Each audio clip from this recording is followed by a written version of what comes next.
Hola, muy buenas tardes, amables televidentes, amigos de Pacífico Noticias. Múltiples luchas sociales se vienen desarrollando por estos días en nuestro país. Está en plena marcha, como lo hemos venido informando a lo largo de esta semana, el paro nacional indefinido, mediante el cual comunidades campesinas, afrodescendientes, indígenas reclaman que se cumpla el acuerdo de paz firmado entre el gobierno nacional y las FARC. De igual manera, que se cumplan centenares de pactos locales, regionales, sectoriales, que ha firmado el gobierno en sus diferentes niveles con las comunidades. Pero de igual manera se está exigiendo algo muy importante, y es que haya políticas públicas reales de protección para garantizar la vida y la integridad física de todas estas personas que luchan a diario reivindicando sus derechos y que están siendo perseguidas, amenazadas. Ya va en 128 el número de líderes sociales asesinados solo en este año de 2017. Esas son las causas, entre otras, además de reclamar que el gobierno cumpla con la sustitución concertada de cultivos de uso ilícito y no haya la erradicación forzosa que se viene desarrollando con la utilización de la fuerza pública, incluso del ejército, lo cual está generando una situación muy conflictiva en vastas regiones de nuestro país. Toda esta situación origina también que se piense en qué medidas, qué acciones, no solamente de protesta de calle, sino también jurídicas, deben implementar las comunidades. Y para hablar de eso hemos invitado a la doctora Luz Betty Jiménez de Borrero. Ella es una destacada abogada de nuestra ciudad, ya nos ha acompañado en varias oportunidades y también dirige con el doctor Pablo Borrero la veeduría de Democracia y Convivencia en la capital del Valle del Cauca. Doctora Luz Betty, muchas gracias por acompañarnos esta tarde en Pacífico Noticias. Muy buena tarde, muchísimas gracias a usted por su invitación.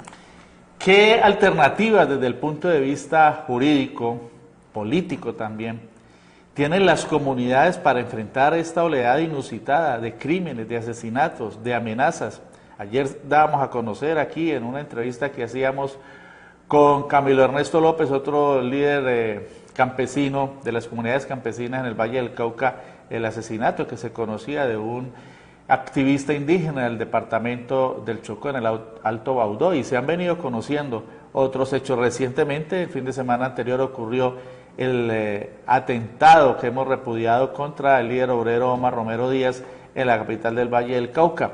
Ustedes como veedores y ustedes como juristas, ¿qué planteamiento le hacen al movimiento social desde el punto de vista jurídico? Sí, antes de decir qué podemos hacer o qué se deben hacer las comunidades desde el punto de vista jurídico, creemos necesario caracterizar toda esa etapa de violencia que estamos viviendo. Estamos en la etapa del posconflicto y pues aquí ha surgido muchísimos problemas porque hay unas personas que se niegan a hacerles concesiones, pudiéramos decirles, a la insurgencia y a los sectores democráticos, de manera tal que puedan participar en la vida política del país, tomar decisiones y acceder al poder. O simplemente que se acuerda lo pactado, que se cumpla lo pactado, ¿no? Es eso, obviamente, eso es lo primero, que se cumplan los acuerdos en la forma como están establecidos y que en el desarrollo, en la ejecución de esos acuerdos, en la implementación de esos acuerdos, obviamente se garantice plenamente no solo a la insurgencia, sino a todos los sectores sociales, la participación política. Aquí es un asunto de poder. Y entonces tenemos que recordar lo que pasó en este país con la UP, que cuando la UP empieza a acceder al poder, tuvieron concejales, diputados, inclusive al Congreso o alcaldes, todo esto, empiezan a asesinarlos. Cuando ya vieron que empezaban a tener poder, eso mismo empieza a notarse aquí, que cuando ven la posibilidad de que los sectores alternativos puedan acceder al poder, a través del voto, a través de la discusión, de la palabra, entonces empiezan a asesinar. Ese es el trasfondo de todo. Entonces, tenemos que analizar esas circunstancias. Segundo lugar, sí, el Estado le está entregando algunas garantías, entre comillas, o protecciones, mejor, a los dirigentes sociales. Usted ha nombrado al abogado Omar Romero Díaz. Entonces, él desde hace bastante viene con escoltas y viene con un carro que le han asignado de la Oficina de Protección y todo esto. Pero hemos visto que eso no es suficiente para los líderes, que con todo y eso se siguen cometiendo asesinatos y vulneraciones a los derechos de estas personas. Y en el caso de Omar no era la primera vez que sucedía.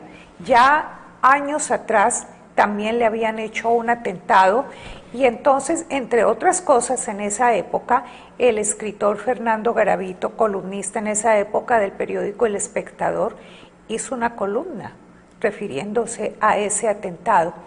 Por eso es que Omar viene hace muchos años con escoltas y protección, pero no fue suficiente. ¿Qué tenemos que hacer? En primer lugar, nos parece que los sectores sociales se han quedado un poco cortos en la denuncia de los hechos. No es la denuncia simplemente formal de acudir a la Fiscalía y decirle a la Oficina de Protección y a la Presidencia, está pasando esto. Nos parece muy importante que salgan los líderes políticos como Omar, que es un dirigente político y sindical, salir a todos los sectores, no solo a los sectores alternativos, sino tratar de llegar al mayor número de personas en la sociedad, a todos los sectores, a denunciar lo que está pasando. Caracterizar las zonas en las que se están sucediendo los hechos y por qué se están sucediendo estos hechos. De esa manera la gente empieza a conocer directamente y se empieza a formar un criterio, y en la medida en que se forma un criterio, pues puede tomar una mejor decisión sobre lo que está pasando. Entonces nos parece que se han quedado cortos y estas denuncias hay que ampliarlas. Segundo lugar, hemos visto que no es suficiente la denuncia ante la Fiscalía y ante los organismos comunes y corrientes que hay. Nos parece que llega el momento en que, por ejemplo, Omar y otros dirigentes sociales y políticos deben acudir a la CIDH, a la Comisión Interamericana de Derechos Humanos, y pedir de manera inmediata una protección, que es lo que se llaman medidas cautelares. Por derechos humanos, ante estas comisiones se acuden, vienen una petición, que es una especie de demanda, o cuando la cosa es urgente, es decir, que se teme por la vida y los derechos humanos de estas personas, pues pedir unas medidas cautelares. Obviamente esto tiene unos requisitos, unas pruebas muy rigurosas, porque se demanda es al Estado colombiano, no a un particular, es al Estado colombiano en este caso, y obviamente pues Omar tendrá mejor las pruebas, todo lo que aquí ha pasado. Y es una circunstancia no solo individual, sino que también puede aplicarse en otros muchos casos de líderes sociales amenazados. Muchísimos, Luis Alfonso. Por eso, claro, nos parece al doctor Pablo Borrero y a mí desde la veeduría de que esto hay que hacerlo con una cantidad de líderes, y nosotros hemos dicho que la veeduría que representamos está dispuesta a coadyuvar esas demandas ante la Comisión Interamericana de Derechos Humanos. Esto es en Washington. Allá es donde está la sede de la Comisión Interamericana, y es por violaciones no al Código Penal, sino a los derechos humanos, porque lo que se trata es de la protección, el primero la vida, todos estos derechos. Y precisamente porque aquí no se les garantiza una rápida atención en materia de investigación judicial, y por eso también se recurre a un organismo internacional. Otro de los tópicos de la coyuntura que anunciábamos en principio para esta entrevista es el de una denuncia que ha presentado el líder alternativo Alejandro Campo en nuestra ciudad, en el sentido de que en entidades oficiales él denuncia que en la alcaldía se está obligando a contratistas a que recojan firmas para la candidatura para presentar por firmas o inscribir por firma la candidatura del vicepresidente Germán Vargas Lleras. ¿Usted qué opina de estas acciones que, de llegarse a comprobar, pues serían muy graves? Pues allí lo que hay es una conducta que está lindando con el Código Disciplinario Único y con el Código Penal. ¿Y por qué con el Código Penal? Porque sencillamente es una presión al contratista de entregarle un contrato a cambio de que recoja firmas para un determinado precandidato. Esa es una coima, esa es algo indebido, eso es algo que sanciona el Código Penal. Entonces, aquí la conducta a seguir, obviamente hay que poner en conocimiento de las autoridades, pero a nosotros sí nos parece que es necesario que la comunidad denuncie en forma amplia.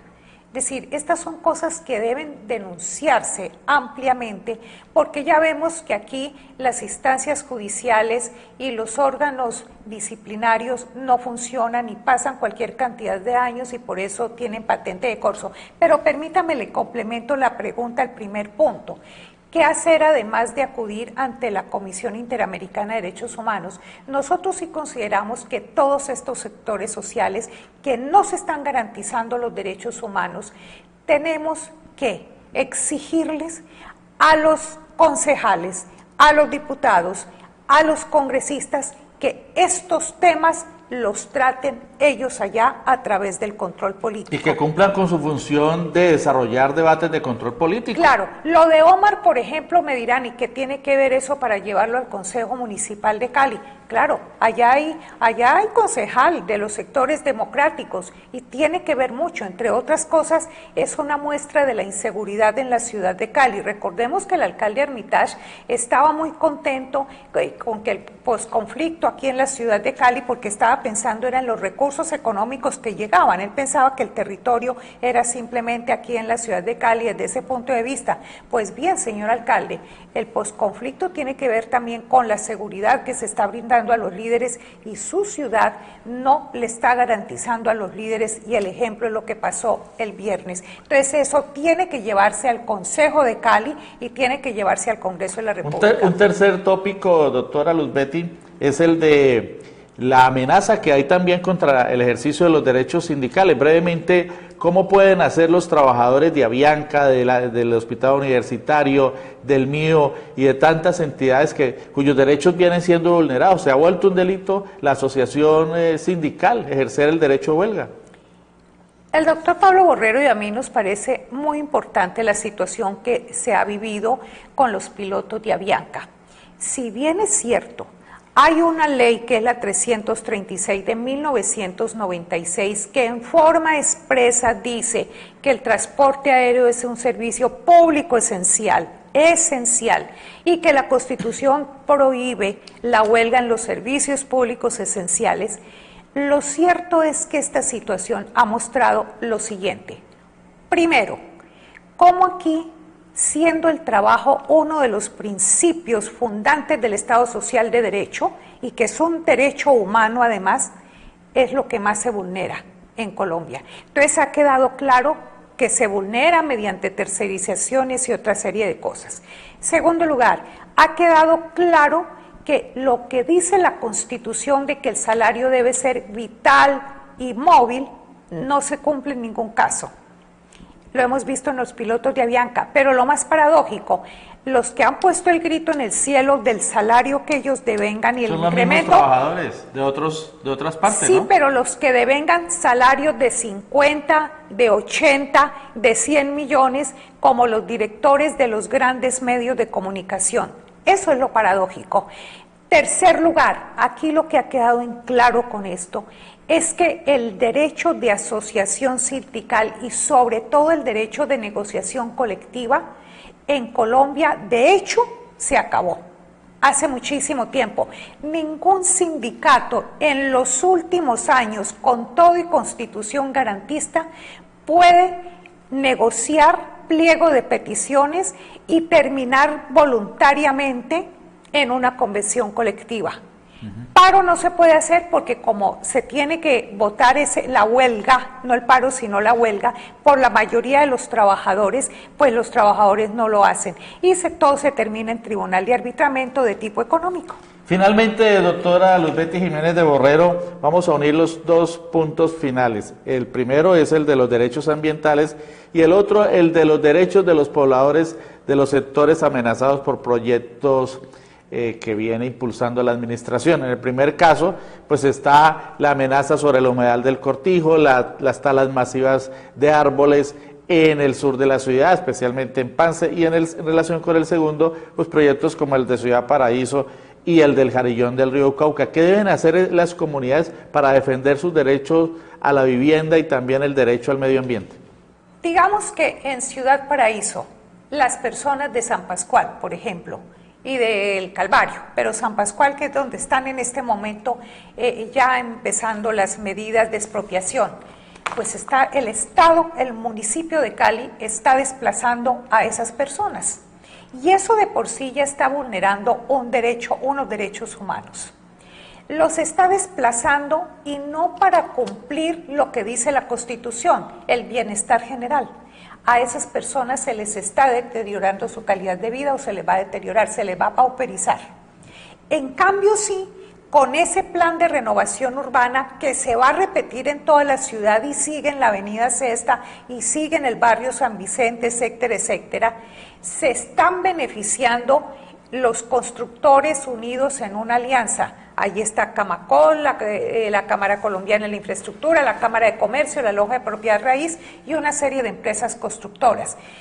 Donde había 424 inmuebles, como es en San Pascual, eso va a terminar con 4.200 inmuebles. No hay que ir a ninguna universidad para concluir para quién es el gran negocio. Allí no se habla dónde van a haber parques, dónde van a ser espacios públicos, cómo va a ser la movilidad, no al interior del barrio San Pascual, sino la movilidad en relación con la ciudad en general.